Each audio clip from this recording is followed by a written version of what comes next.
Hello दोस्तों, स्वागत है आपका बिहार न्यूज में। दोस्तों मैं हूं फिरदौस गनी और आप देख रहे हैं केडीबी लाइव। दोस्तों आज की बिहार की टॉप न्यूज लेकर आए हैं आपके लिए। दोस्तों वीडियो स्टार्ट करने से पहले आपसे रिक्वेस्ट है, अगर आप नए आए इस चैनल पर तो चैनल को सब्सक्राइब करके बेल आइकन को भी प्रेस कर दीजिए और साथ में वीडियो को लाइक कीजिए, अपने दोस्तों के साथ शेयर भी कीजिए। तो चलिए दोस्तों स्टार्ट करते हैं आज का न्यूज। महाचक्रवात अम्फान के प्रभाव के कारण बिहार का तापमान तेजी से नीचे गिरा है।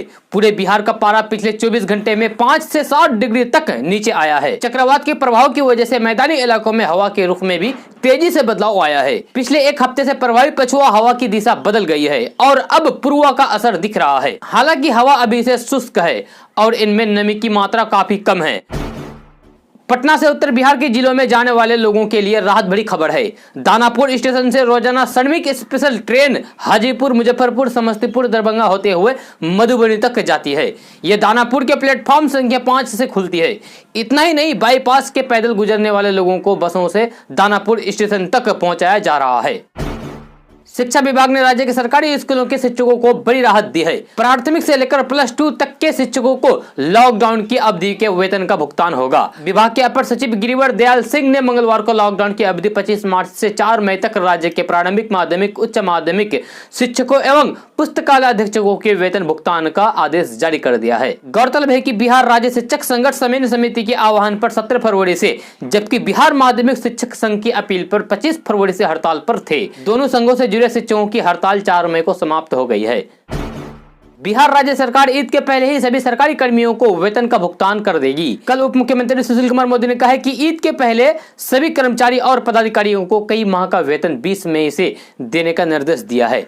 इसके लिए वेतन संबंधित विपत्र 20 मई से कोषागार में प्रस्तावित करने तथा कोषागार पदाधिकारी द्वारा उसी दिन से उसे पारित करने का निर्णय लिया गया है। स्वास्थ्य विभाग के प्रधान सचिव संजय कुमार का तबादला कर दिया गया है। संजय कुमार को पर्यटन विभाग का प्रधान सचिव बनाया गया है। पर्यटन विभाग के प्रधान सचिव उदय सिंह कुमावत को अब स्वास्थ्य विभाग का प्रधान सचिव बना दिया गया है। बिहार और उत्तर प्रदेश समेत तमाम अपने अपने राज्य प्रवासी मजदूरों की घर वापसी के लिए श्रमिक स्पेशल ट्रेनों और बसों को सहारा ले रहे हैं। हालांकि सरकारों ने प्रवासी कामगारों की घर वापसी के बीच क्वारंटाइन सेंटर में रहने की शर्त का पालन करने पर पूरा ध्यान रखा है। वैसे कई जगहों पर प्रवासी मजदूरों ने क्वारंटाइन सेंटर में सही खाना न मिलने की शिकायत की है, लेकिन बिहार के समस्तीपुर जिले के खर्राख गाँव का क्वारंटाइन सेंटर डांसर के नाच गाने के कारण चर्चा में है। वही मामले के खुलासा के बाद प्रशासन इसकी जाँच में जुट गया है। बिहार में अन्य राज्यों से आ रहे प्रवासी मजदूरों के लिए जगह जगह क्वारंटाइन सेंटर बनाए हैं, जिनमें समस्तीपुर जिले के कर्राख गांव में भी एक क्वारंटाइन सेंटर बनाया गया है।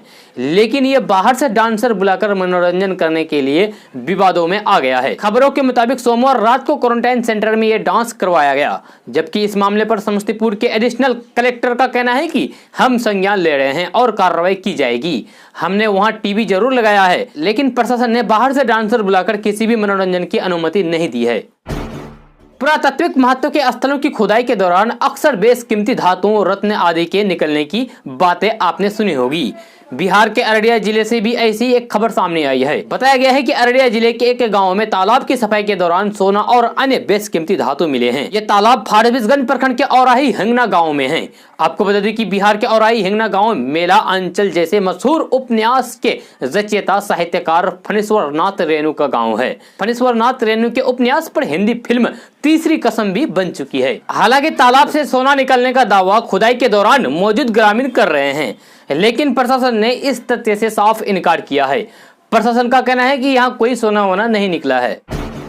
अभी ज्यादातर लोग बेरोजगार हो गए हैं। ऐसे में बिहार सरकार के कृषि विभाग द्वारा जरूरतमंद कामगारों को रोजगार की उचित व्यवस्था करने का दावा किया जा रहा है। इसके तहत पलायन कर आए प्रवासी मजदूरों को भी काम देने का दावा सरकार कर रही है। कृषि विभाग के जिम्मेदारों का कहना है कि जब मजदूर और कामगार बेरोजगार हो गए हैं, ऐसे में विभाग की कोशिश है कि ज्यादा से ज्यादा रोजगार सृजित कर पाएं। बिहार सरकार के कृषि मंत्री डॉक्टर प्रेम कुमार ने कहा है कि कृषि विभाग के भूमि संरक्षण निदेशालय के जरिए हम संक्रमण काल में आधारभूत जल संरक्षण संरचनाओं के निर्माण में चाहते हैं, ताकि ज्यादा से ज्यादा मजदूर और कामगारों को काम दे पाएं।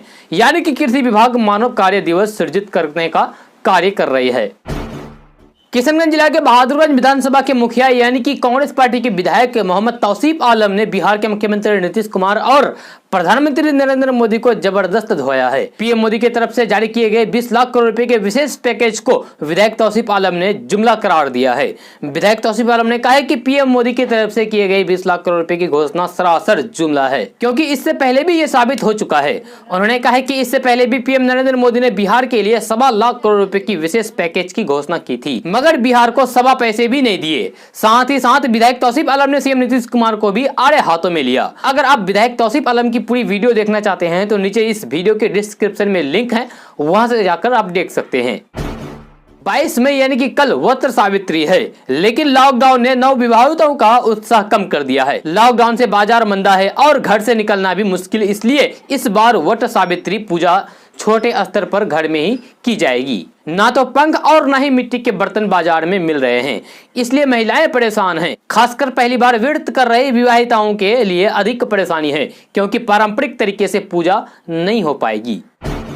बिहार के मधेपुरा रेल कारखानों में देश का सबसे शक्तिशाली एवं इलेक्ट्रिक इंजन तैयार है और यह पहली बार मालगाड़ी से लगकर दौड़ा भी। बीते सोमवार को पूर्व मध्य रेल के पंडित दीनदयाल उपाध्याय जंक्शन से झारखंड के बरडीहा तक 276 किलोमीटर की दूरी एसी इंजन ने मालगाड़ी में लगकर तय की। 100 किलोमीटर की रफ्तार से मालगाड़ी को लेकर पहली बार पटरी पर दौड़ रहे नए लुक का इंजन लोगों के बीच चर्चा का विषय बन गया है। खुद रेल मंत्री पीयूष गोयल ने सोमवार की देर रात ट्वीट करके इसे देश के लिए बड़ी उपलब्धि बताया है। सुपर साइक्लोन अम्फान का असर बिहार में भी देखने को मिल सकता है।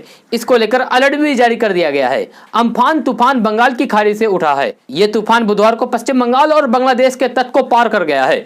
इसके लिए मौसम विभाग ने अलर्ट जारी कर दिया है। अगर हम बात करें यदि नॉर्थ वेस्ट बिहार और नॉर्थ सेंट्रल बिहार की, तो 22 और 23 मई को पूर्वी चंपारण, सिवान, सारण, गोपालगंज, सीतामढ़ी, मधुबनी, मुजफ्फरपुर, दरभंगा, वैशाली, शिवहर, समस्तीपुर, सुपौल, अररिया, मधेपुरा, किशनगंज, सहरसा, पूर्णिया, गया, पटना, नालंदा, शेखपुरा, बेगूसराय, लखीसराय और नवादा जिले में आंधी तूफान और गरज के साथ बारिश हो सकती है। केंद्र सरकार ने लॉकडाउन के दौरान आर्थिक दबाव झेल रहे लाखों लोगों को राहत दी है। केंद्र सरकार ने 20 लाख करोड़ रुपए के पैकेज की घोषणा की है। इस पैकेज में सबके लिए कुछ न कुछ राहत की घोषणाएं की गई है।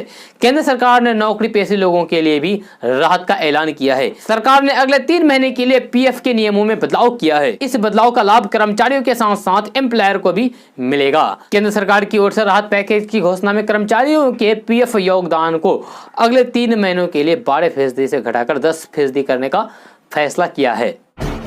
वाल्मीकि टाइगर रिजर्व से भटककर एक तेंदुआ रिहायशी इलाकों में पहुंच गया और 2 ग्रामीणों को घायल करके एक घर में छिप गया। घायलों को अनुमंडल अस्पताल में भर्ती कराया गया है। वही ग्रामीणों ने वन विभाग को सूचना दी है, जिसके बाद घर में छिपे तेंदुओं को पकड़ने के लिए रेस्क्यू की तैयारी की गई। मामला पश्चिमी चंपारण वाल्मीकि नगर के धंधिया गाँव का है। हाल के दिनों में लगातार जंगल से भटककर जानवर आसपास के गाँव में पहुंच रहे हैं, जिसके कारण लोगों के जान माल का खतरा बना रहता है। पिछले 1 माह में तेंदुओं के किसी गांव में घुसने की चौथी घटना है। वन विभाग की माने तो भोजन की तलाश में अक्सर किसी दुर्गंध को महकते हैं। महकते महकते तेंदुआ गांव तक पहुंच जाते हैं। बिहार में संक्रमण के सैंपल जांच में तेजी लाने के निर्देश के बाद भी जांच की क्षमता नहीं बढ़ सकी है। आलम यह है कि कल भी बिहार में महज 2007 सैंपल की जांच हो पाई है, जो कि अब तक का सर्वाधिक रिकॉर्ड है। स्वास्थ्य मंत्री मंगल पांडे की माने तो सैंपल जांच में तेजी लाने का प्रयास जरूर किया जा रहा है, लेकिन फिलहाल जरूरत के हिसाब से जांच मशीनें उपलब्ध नहीं है। उन्होंने माना कि अगले 8 दिनों में 6 लाख से ज्यादा प्रवासी बिहार पहुंचने वाले हैं, जो कि राज्य सरकार के लिए एक बड़ी चुनौती है। स्वास्थ्य मंत्री मंगल पांडे ने साफ कहा है कि केंद्र सरकार से मशीन की आपूर्ति कराने के लिए पत्र भेजा गया है, लेकिन डिमांड की तुलना में मशीन का उत्पादन कम होने की वजह से आपूर्ति नहीं हो पा रही है। मंगल पांडे ने भरोसा जताते हुए कहा है कि जल्द ही जांच मशीनों की आपूर्ति होते ही जांच की क्षमता बढ़ाई जाएगी। पश्चिम बंगाल के 14 मजदूरों को पटना में फंसाकर ठेकेदार फरार हो गया। जी हां, लॉकडाउन के पहले उन्हें काम का लालच देकर लाया गया था। ठेकेदार पहले गाड़ी का इंतजाम करके मजदूरों को वापस ले जाने का आश्वासन देता रहा, लेकिन अब वह मोबाइल बंद कर लिया है। मजदूरों के पास अब खाने के लिए अनाज नहीं है और न ही रुपया पैसा। अब वे परेशान हैं और उन्हें कोई सहारा भी नहीं मिल रहा है। वह सहायता के लिए सरकारी कार्यालय का चक्कर काट रहे हैं। उनका कहना है कि घर वाले परेशान हैं, उनका रो रो कर बुरा हाल है। मदद करने वाला भी कोई नहीं है। कोई ना तो पैसा देता है और न ही खाना। बाहरी समझकर लोग दूर भागते हैं। बाहरी होने के कारण लोगों को लगता है कि उन्हें संक्रमण है। इस डर के कारण कई दिन तक तो वे भूखे पेट ही सो गए। आसपास के कुछ लोगों ने मदद किया तो किया, नहीं तो खाली पेट ही रहना पड़ता है। आपको बता दें कि ये लोग पटना के कंगरबाग क्षेत्र में फंसे हुए हैं। पटना के लिए एक राहत भरी खबर है। तेजी से बढ़ रहे संक्रमण के मामले 48 घंटे में 3 पर ही थम गए। प्रदेश में आंकड़ों की रफ्तार बढ़ी, लेकिन पटना में संक्रमण काबू में रहा। राहत की इस बड़ी बात के बीच डीएम ने कंटेनमेंट और रेड जोन के बाहर मॉल और शॉपिंग कॉम्प्लेक्स को छोड़कर सभी आवश्यक वस्तुओं की दुकान खोलने का आदेश दे दिया है। इस आदेश में सोशल डिस्टेंसिंग के लिए दुकानों को सप्ताह के अलग अलग दिन और अलग अलग समय दिए गए हैं। सोमवार, बुधवार और शुक्रवार को दिन में 11 बजे से शाम 4 बजे तक दुकानें खुलेगी, जबकि पहले से खुल रही दुकानें पहले की तरह सुबह 6 बजे से शाम 6 बजे तक खुलेगी। लॉकडाउन 4.0 लागू होने के साथ ही लोगों को राहत मिलने के क्रम में तेजी आई है। बिहार में पिछले 2 महीने में सभी टैक्सी, ऑटो और ई रिक्शा बंद होने के कारण लोगों की परेशानी बढ़ी हुई थी, पर अब बिहार सरकार ने इसे चलाने का फैसला किया है। बैठक करके निर्णय लेने के बाद परिवहन विभाग ने नया निर्देश जारी करते हुए लोगों को बड़ी राहत दी है। आज से बिहार में ऑटो, ई रिक्शा और ओला उबर चल पाएगा। इसके लिए कई दिशा निर्देश भी जारी कर दिए गए हैं। परिवहन सचिव संजय कुमार अग्रवाल ने बताया कि ऑटो रिक्शा एवं ई रिक्शा का परिचालन जिला के अंदर ऑड इवन रजिस्ट्रेशन नंबर के आधार पर किया जाएगा। सोमवार, बुधवार एवं शुक्रवार को ऑड नंबर के वाहन चलेगी, जबकि मंगलवार, गुरुवार, शनिवार एवं रविवार को इवन नंबर के वाहन चलेगी। ऑटो और ई रिक्शा में ड्राइवर को छोड़कर मात्र 2 व्यक्ति के बैठने की अनुमति होगी। दोस्तों, आज का न्यूज बस यहाँ तक। कैसा लगा आपको आज का न्यूज? जरूर अपना सुझाव दीजिएगा नीचे कमेंट बॉक्स में कमेंट करके। अगर आप नए आए इस चैनल पर तो चैनल को सब्सक्राइब करके बेल आइकन को भी प्रेस कर दीजिए और साथ में वीडियो को लाइक कीजिए, अपने दोस्तों के साथ शेयर भी कीजिए। तो चलिए दोस्तों, फिर मिलते हैं नेक्स्ट वीडियो में।